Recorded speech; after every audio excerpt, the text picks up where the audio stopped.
Marko, thank you for this interview. You've contributed a huge amount of dance in Australia as a dance and a teacher and a choreographer and a director.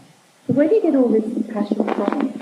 I think just from an early age of starting dancing at 4 years old, the passion was, from watching film clips of Michael Jackson when I was a young boy, and then I was lucky enough to have teachers that nurtured me and gave me the passion to, be who I wanted to be. I was never forced to do anything or forced to be a certain dancer. I was always that kid that, you want to dance with Michael Jackson? I think I had a Michael Jackson solo every year till I was like 15 years of age. My teacher was like, okay, we'll do another Michael Jackson song.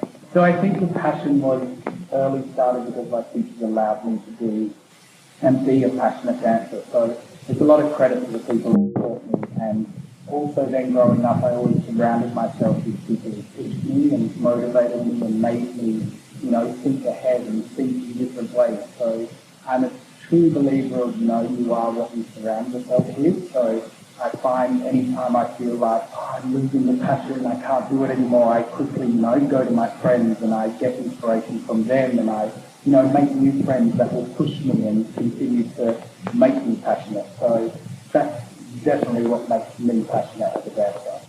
And you are artistic director of the Australian Dance Festival. Yeah. So you do a lot of work, on behalf of dancers, students and teachers.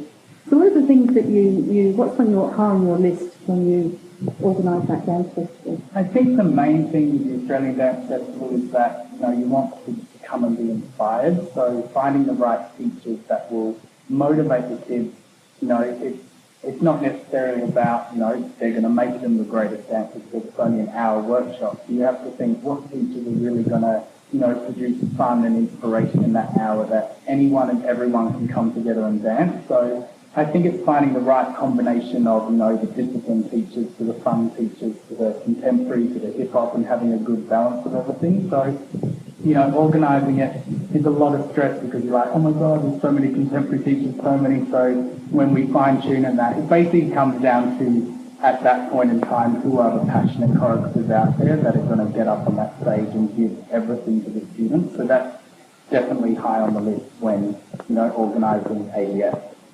Okay, and lastly, what's any sort of motivating or inspiring words that you can pass on to your teachers and students? Yeah, I personally think that, I love teaching, and I love almost before choreographing and before working with big artists and on big shows and all of that, I love teaching. I love teaching kids and inspiring kids and making them, love the art of dance. And my biggest advice to any teacher out there is to know your worth.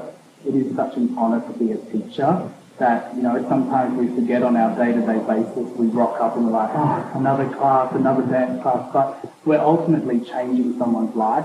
Every class, you may make that one person smile in class. You may make someone come in that's had a rough day, that you ultimately change them as a person and you're nurturing them into becoming a better person. So I think definitely to the teachers out there to know that you are making such a big difference and, continue doing that and share your passion. So that's something I'm really passionate about. I love going out there and meeting all different students, and it's not about talent, it's not about being the best dancer, it's about, giving the gift of dance to people. And it can be on a high level to a low level, but ultimately dance is such a special gift to give someone because it's the ultimate, switch to joy.